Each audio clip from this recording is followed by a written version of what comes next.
चुनाव आयोग पूरे देश में एसआईआर लागू करने की तैयारी में है। इसके लिए उसने सभी राज्यों के चुनाव आयुक्तों की बैठक बुलाई है। एक तरफ विपक्ष इस मुद्दे पर पहले से ही मोर्चा खोले हुए है, तो वहीं दूसरी तरफ ये मुद्दा सुप्रीम कोर्ट में भी है।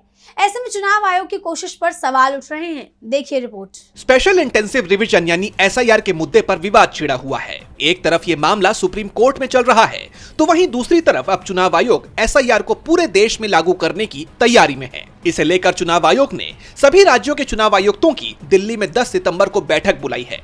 चुनाव आयोग के इस कदम ने कई सवाल खड़े कर दिए हैं, क्योंकि इंडिया गठबंधन का यह कहना है कि इस प्रक्रिया से चुनाव आयोग बीजेपी को फायदा पहुंचाना चाहता है।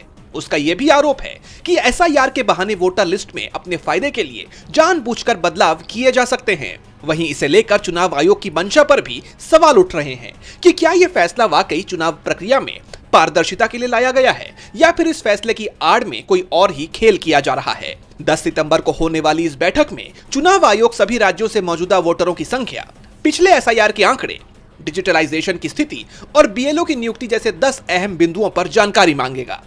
गौर करने वाली बात यह है कि जहां विपक्षी दलों ने इसके खिलाफ पहले ही मोर्चा खोला हुआ है, तो वहीं अब पूरे देश में एसआईआर करवाने के मुद्दे के खिलाफ विपक्ष देशव्यापी हल्ला बोल सकता है, जिससे चुनाव आयोग और बीजेपी दोनों बुरी तरह से घिर सकते हैं।